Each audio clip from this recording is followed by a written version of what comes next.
yung 18 billion pesos na gustong kunin ni Lisa Smugs ay hindi ito mapupunta lahat sa project na ito. Dahil ito ay kakamkamin ng hinayupak na ito, mga palangga. Ito ang wow trending. Napamura si Madam Maharlika Boljakera dahil sa bagong 18 billion na naman daw na balak gamitin ni First Lady Liza Marcos para sa mga plano niyang projects.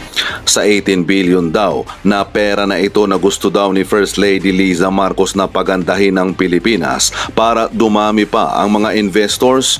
Kaya dahil sa bagong budget na naman na ito na hindi napigilan ni Madam Maharlika Boljakera na murahin si First Lady Liza Marcos at ang administrasyong Marcos. Ayon pa kay Madam Maharlika Boljakera na kung gusto talaga ng gobyernong ito na dumami pa ang mag-e-invest sa bansa, dapat ang isa sa mga unahin nila ay ang NAIA Airport na yan dahil may isang pasahero na nag-post sa kanyang Twitter account o X ng video na pinapakita ang sobrang haba ng linya pero pinapabura daw ito ng mga security guard sa nasabing airport dahil bawal daw na kumuha ng video. Ayon pa sa isang netizen na what's the point of constructing such building?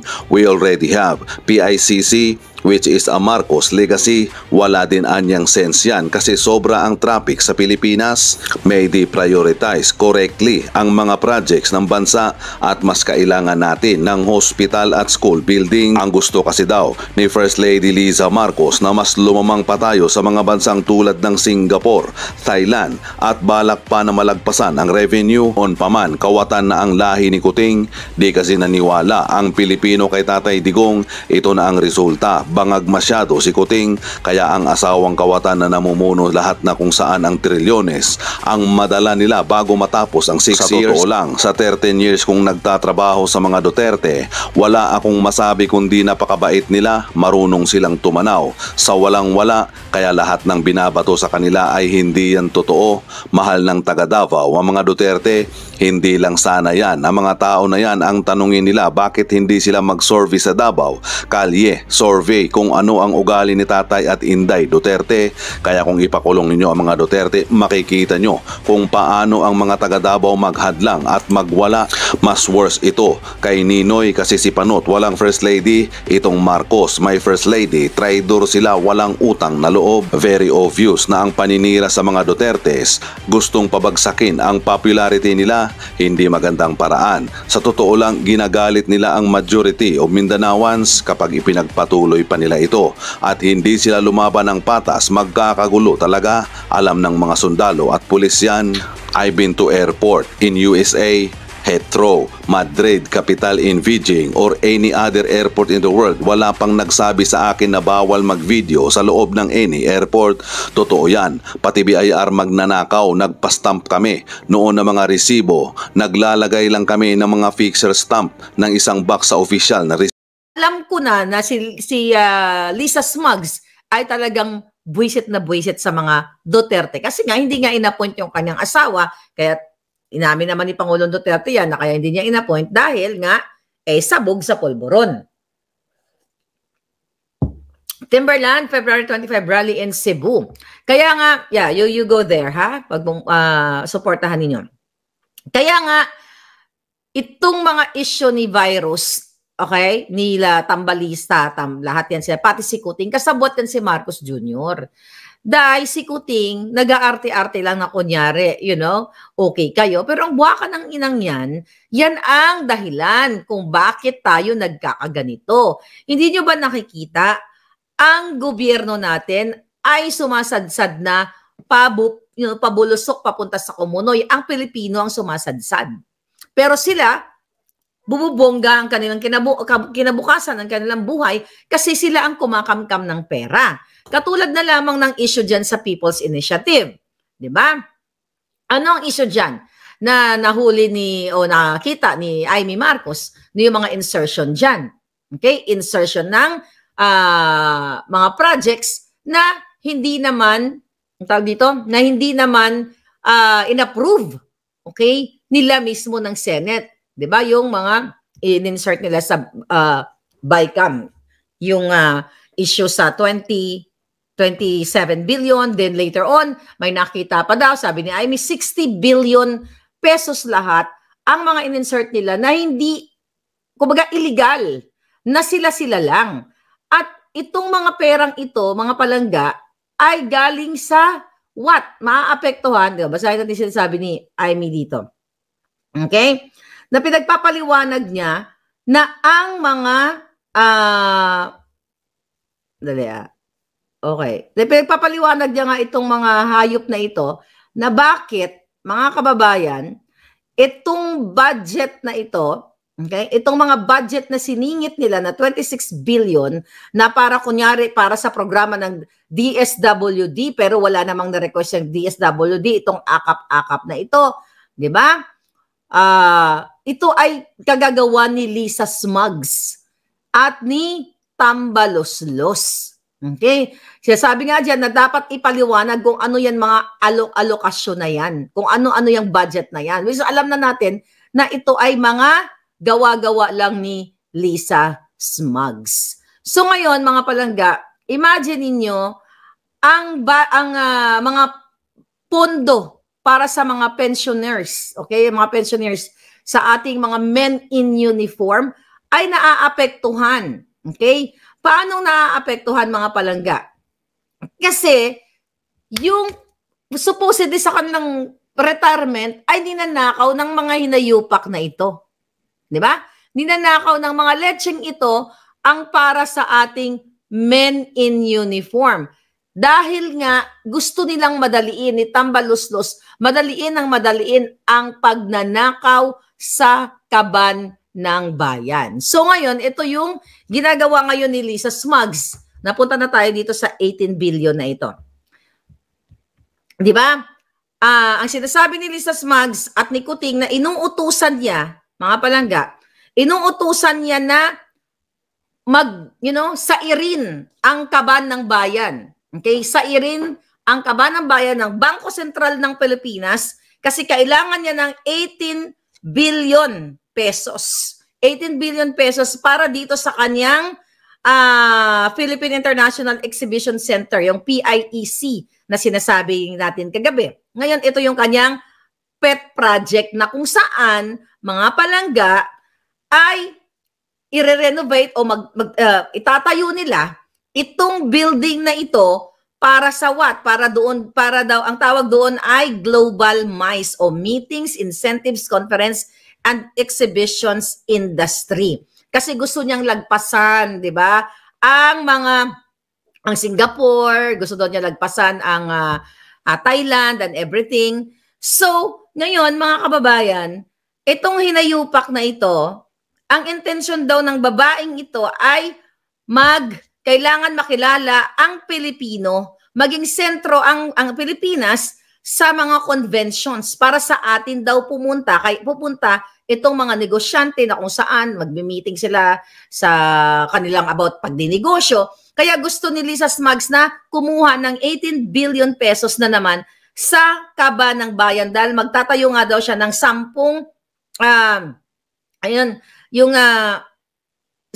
ektaryang property dyan sa CCP.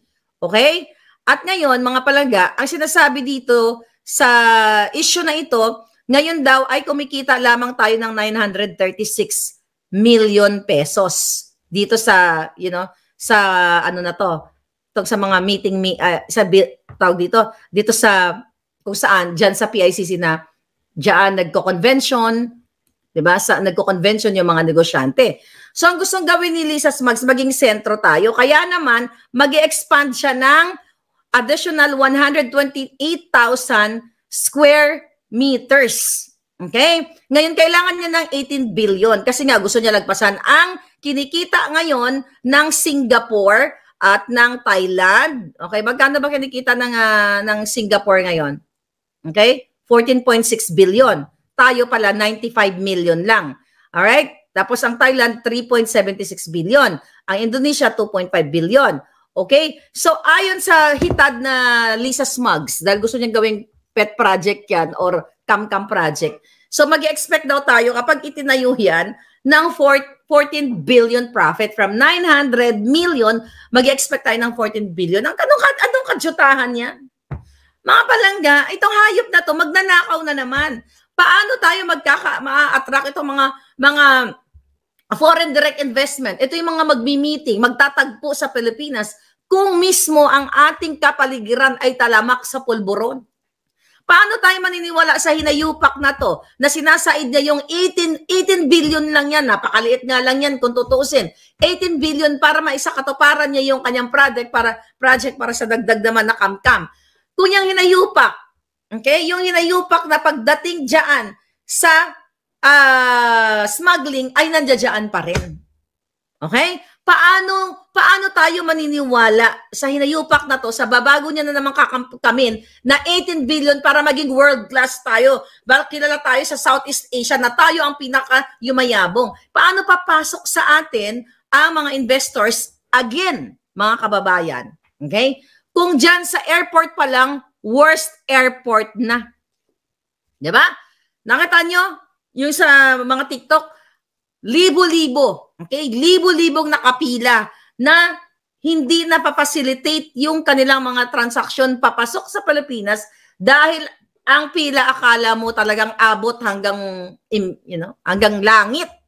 Okay? So paano papasok itong mga future investors na ito? Itong mga magbi-meeting sa Pilipinas dito through this project Mais ni Lisa. Kung ang airport pa lang ay bulok na. Well, again, may sagot sila. Kaya nga nila ipa-privatize, di ba? Yan ang sagot nila para maging, na naman tayo, world class. But it's all, again, it's all BS. It's all kasinungalingan. Dahil kung gusto talaga palaguin ang Pilipinas, palaguin ang ating mga propriedad ng gobyerno, ay hindi na kailangan i-privatize ang airport natin. Kasi we have money. May pera tayo, kaso lang kinakamkam nila. At itong 18 billion na sinasabi dito, mga palangga, actually galing to sa bilyonaryo, yung 18 billion pesos na gustong kunin ni Lisa Smugs ay hindi ito mapupunta lahat sa project na ito. Dahil ito ay kakamkamin ng hinayupak na ito, mga palangga. Ang sabi pa nga dito, ito, ano ba sabi sa balita? Ang sabi niya, Salceda further said that both the House and the Senate are committed to a constructive approach in amending the Constitution to bolster the economy. Iba to. Ayan, ito sa sa Chacha na naman to.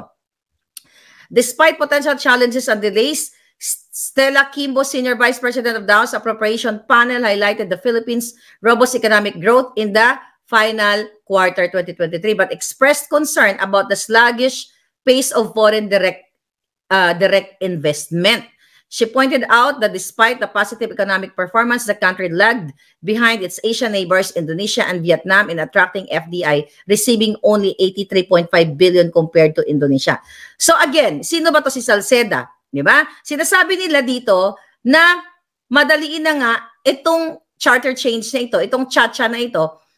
So ngayon, si Salceda, sino ba siya? Siya ang chairperson ng Committee on Ways and Means.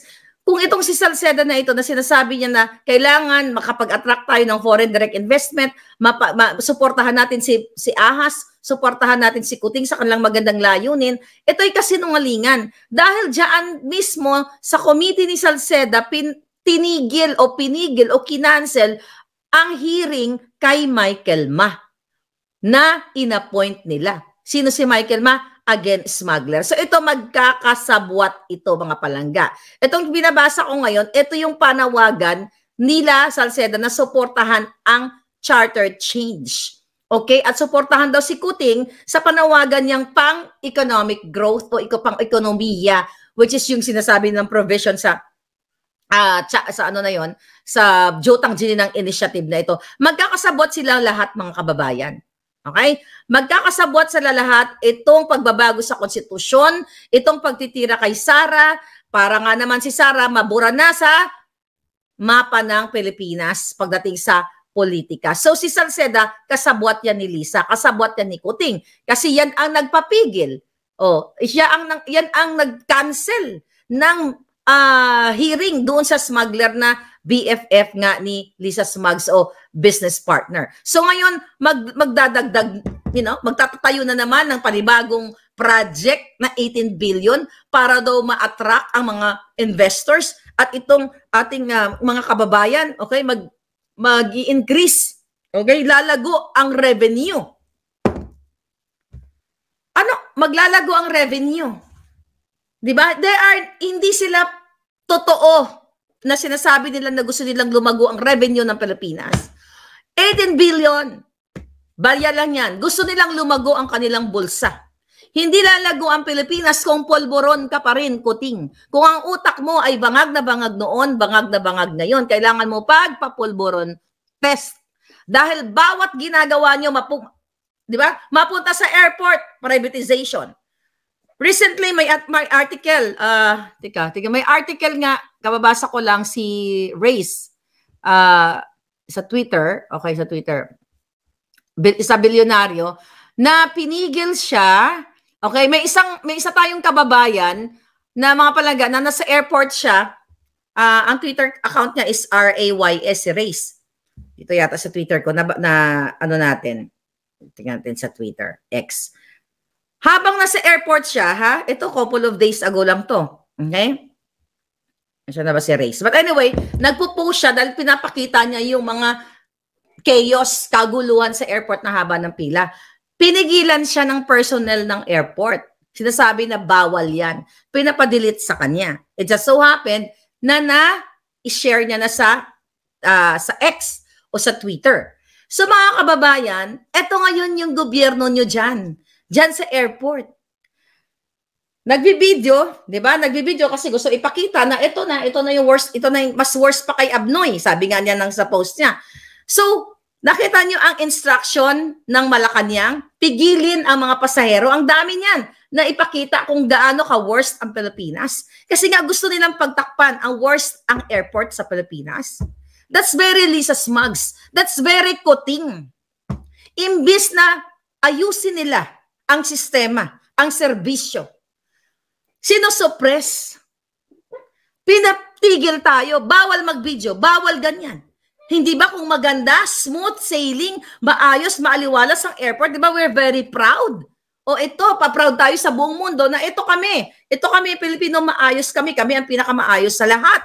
It's the same, nung katulad nung panahon ni Duterte, na hindi naman gumanyan, ilang beses ako umuwi nung panahon ni Duterte. Pumipila ka, pero hindi ganyan. The last time actually na umuwi ako, Duterte time. Hindi ganyan kahaba ang pila. Pero ngayon, gustong isuppress ng jutang ng Lisa Kuting Tambaluslos ang tunay na kariremarimarim na pangyayari sa buhay natin. Mga palangga, puro sindikato, sabi ni Beng Marie. Exactly, palangga.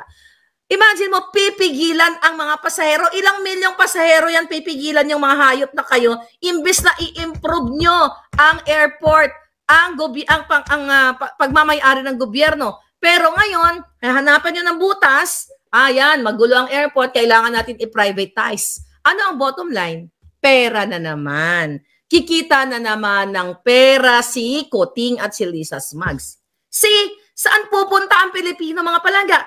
We talk about Congress and Senate. Ayan, yung insertion ng budget, 60 billion, babawasan ang yung pension ng ating mga men in uniform and also sa Social Security. Lahat tinatarget ng mga putang buwaka ng Genemis na to.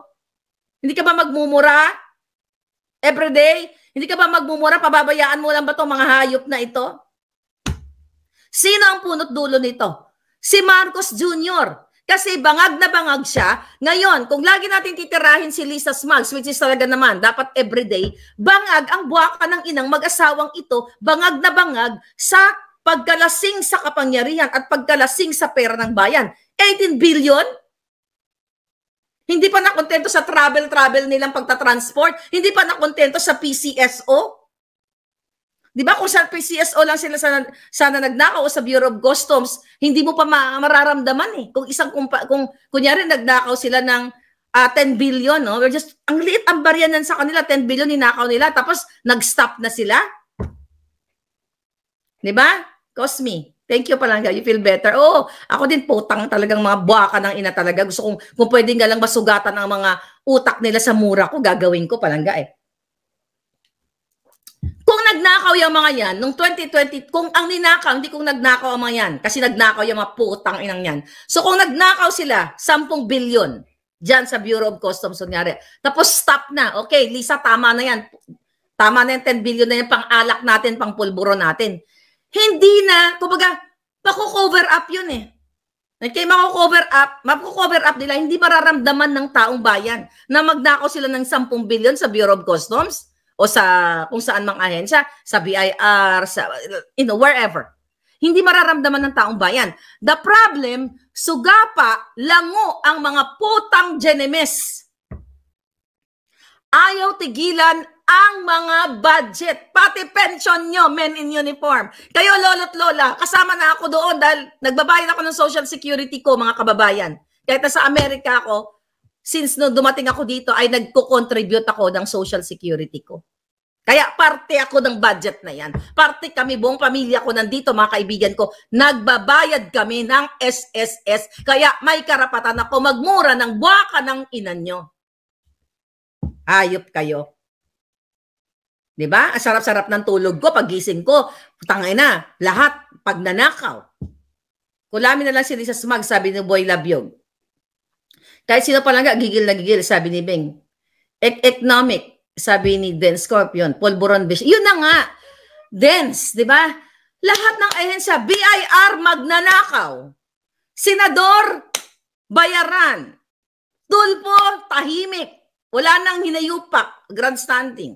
Senator Amy, tuluyan mo ang pinsan mo na total at mga kongresista na sinasabi mo na sila ay tumanggap na 20 billion, kailangan nilang maparusahan. Hindi pwedeng i-expose nyo lang dyan, dadadakdak kayo, magbabalitaktakan kayo dyan, nakikita nyo na yung mga kasabwat ng mga abogado ni Tambaluslos, then kakalimutan na lang natin yung issue after a week to 1 month, move on na ulit tayo. Ganon na lang kayong mga hayop. Move on na lang. We're talking billions and billions of money. Ano ito? 18 billion para sa kadyotahang project ni Lisa. Walang alam yan. Magpa-party na naman yan. Pag nabuo yung construction na yan, yung proyekto na yan, magpa-party na naman. Gagamitin naman nila, magbangag-bangagan dyan sa cultural center.